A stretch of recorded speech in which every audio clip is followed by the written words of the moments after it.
வணக்கம், welcome to orange candy. நம்ம இன்றைக்கி பார்க்க போகிற ரெசிபி வந்து ஆலூ பிரியாணி இல்லைன்னா வந்து ஆலூ தஹரி. இது வந்து ஒரு ஹைதராபாத் ஸ்பெஷல் ரெசிபி, ரொம்ப டேஸ்டான ரெசிபி. இது வந்து ஒரு ஒன் பாட் டிஷ்ஷாகவும் ஒரு லஞ்ச் பாக்ஸ் ரெசிபியாகவும் நீங்கள் வந்து செய்யலாம். ஸோ வாங்க இது செய்யறதுக்கு தேவையான பொருளும் செய்முறை என்னன்னு வாங்க பார்க்கலாம். இதுக்கு வந்து நான் 3 உருளைக்கிழங்கு எடுத்திருக்கேன். இது மாதிரி வந்து தோல் உரிச்சிட்டு நல்லா நீட் வாட்டத்தில் வெஜ்ஜஸ் மாதிரி வந்து கட் பண்ணி வச்சுருக்கேன். இது வந்து ரொம்ப மெல்லிசாக, அதாவது தின்னாகவும் கட் பண்ணக்கூடாது, ரொம்ப கனமாகவும் கட் பண்ணக்கூடாது. ஸோ இது மாதிரி வந்து திட்டமான திக்னஸில் வந்து கட் பண்ணிக்கோங்க. அப்போ தான் நம்மளுக்கு வந்து உருளைக்கிழங்கு வந்து பிரியாணியில் வந்து குழையாமல் நல்லாயிருக்கும், பார்க்குறதுக்கும் நல்லாயிருக்கும்.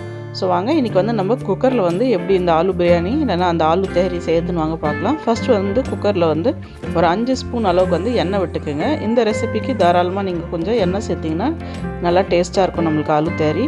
எண்ணெய் நல்லா சூடாக இருந்தால் அதில் ஒரு பிரிஞ்சி இலை, 1 இன்ச் சைஸ் அளவுக்கு வந்து பட்டை, கூட வந்து ஒரு 6 கிராம்பு, அரை டீஸ்பூன் அளவுக்கு வந்து முழு மிளகு சேர்த்துக்குங்க. அப்புறமா 1 டீஸ்பூன் அளவுக்கு வந்து சீரகம் சேர்த்துக்குங்க. சீரகம் வந்து கொஞ்சம் தாராளமாகவே நீங்கள் சேர்த்துக்கலாம். இதெல்லாம் வந்து நல்லா எண்ணெயில் பொரியட்டும். அது கூட வந்து ஒரு 2 பெரிய வெங்காயம் வந்து நீட் வாட்டத்தில் நறுக்கி சேர்த்துக்கலாம். அது கூட காரத்துக்கு வந்து 3 பச்சை மிளகாய் சேர்த்துக்குங்க. இப்போ வெங்காயம் வந்து நல்லா பிங்க் ஆகிற வரைக்கும் வதக்கிக்கலாம் நம்ம. இப்போ வெங்காயம் வந்து நல்லா வதங்கிருச்சு. இந்த ஸ்டேஜில் வந்து ஒரு தக்காளி வந்து பழுத்த தக்காளி இந்த மாதிரி பொடியாக நறுக்கி சேர்த்துக்கலாம். இது கூட வந்து 1 டீஸ்பூன் அளவுக்கு வந்து இஞ்சி பூண்டு பேஸ்ட்டு சேர்த்துக்கோங்க. இப்போ இஞ்சி பூண்டோட பச்சை வடை போகிற வரைக்கும் நல்லா வந்து நம்ம வதக்கிக்கலாம். இஞ்சி பூண்டோட ராஸ்மெல் போனதுக்கப்புறம் நம்ம அடுத்ததாக வந்து கட் பண்ணி வச்சுருக்க உருளைக்கிழங்கு வந்து இதில் சேர்த்துக்கலாம்.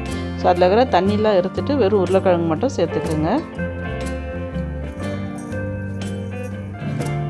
இது கூட வந்து தேவையான அளவுக்கு உப்பு சேர்த்துக்குங்க. உப்பு சேர்த்துட்டு ஒரு 2 நிமிஷம் போல் உருளைக்கிழங்கை வந்து நம்ம வெங்காயம் தக்காளியோடு சேர்த்து நல்லா வந்து வதக்கிக்கலாம். ஸோ பாருங்கள், இப்போயே வந்து பார்க்குறதுக்கு நல்லா அருமையாக இருக்குது நம்ம உருளைக்கிழங்கு. ஸோ நல்லா அந்த எண்ணெயில் போட்டு நல்லா வந்து உருளைக்கிழங்கை வந்து வதக்கிக்குங்க. ஸோ இது மாதிரி வதக்கினா தான் நம்ம உருளைக்கிழங்கு வந்து நல்லா குழையாமல் இருக்கும்.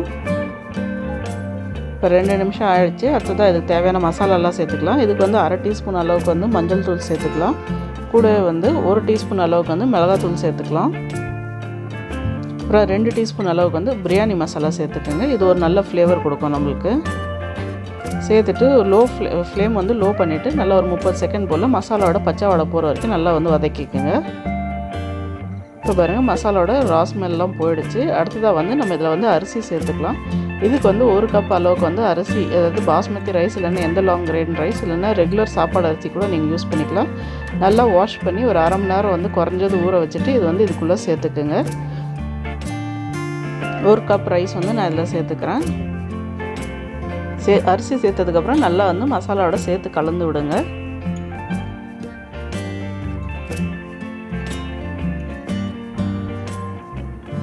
இப்போ நல்லா கலந்து விட்டதுக்கப்புறம் நம்ம அரிசிக்கு தேவையான அளவுக்கு வந்து தண்ணி சேர்த்துக்கலாம். ஸோ நீங்கள் எந்த அரிசி யூஸ் பண்ணிங்களோ அதுக்கேற்ற மாதிரி தண்ணி சேர்த்துக்கோங்க. உருளைக்கிழங்குக்கு வந்து நீங்கள் தண்ணி வந்து அளவு எடுக்க வேணாம், வெறும் அரிசிக்கு மட்டும் நீங்கள் வந்து தண்ணி மெஷர்மெண்ட் யூஸ் பண்ணி ஆட் பண்ணிக்கோங்க. இப்போ நல்லா கலந்து விடுங்க. இந்த ஸ்டேஜில் வந்து உப்பு செக் பண்ணி பார்த்துட்டு உப்பு தேவைப்பட்ட இந்த ஸ்டேஜில் வந்து உப்பு சேர்த்துக்கோங்க.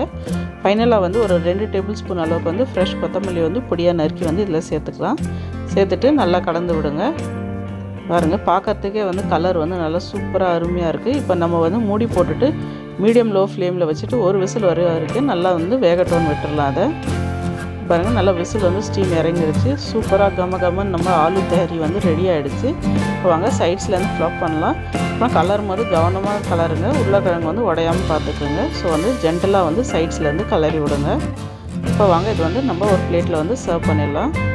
இப்போ பாருங்கள், சூப்பரான கலர்ஃபுல்லான நல்ல கமன்னு வாசனையோட ஹைதராபாத் ஸ்பெஷல் ஆலூ தஹரி இல்லைன்னா ஆலூ பிரியாணி வந்து ரெடி ஆகிடுச்சு.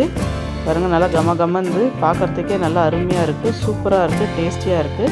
இது சூப்பரான ஒரு லஞ்ச் பாக்ஸ் ரெசிபியாகவும் நீங்கள் வந்து செய்யலாம். குழந்தைங்களாம் நல்லா விரும்பி சாப்பிடுவாங்க. உருளைக்கிழங்கு இருக்கிறதுனால குழந்தைங்கலேருந்து பெரியவங்கலேருந்து எல்லாருமே நல்லா விரும்பி சாப்பிடுவாங்க. கண்டிப்பாக இந்த ரெசிபி ட்ரை பண்ணி பாருங்கள், உங்களுக்கும் பிடிக்கும்னு நினைக்கிறேன். இது வந்து சிம்பிளான ஒரு தயிர் பச்சடி இல்லைன்னா வெறுமனே சாப்பிட்டா கூட நல்லா அருமையாக இருக்கும். கண்டிப்பாக ட்ரை பண்ணி பார்த்துட்டு எப்படி இருந்துச்சுன்னு வந்து கமெண்ட் செக்ஷனில் சொல்லுங்கள். அப்புறம் இந்த வீடியோ உங்களுக்கு பிடிச்சிருந்தால் லைக் பண்ணுங்கள், ஷேர் பண்ணுங்கள். அப்புறம் மறக்காமல் எங்கள் சேனலில் ஆரஞ்சு கேண்டிக்கு சப்ஸ்கிரைப் பண்ணுங்கள். கூட வந்து பெல் ஐக்கனை ப்ரெஸ் பண்ணுங்கள். அப்போ தான் எங்கள் சேனலோட உடனடி நோட்டிஃபிகேஷன் உங்களுக்கு வரும். நன்றி, வணக்கம்.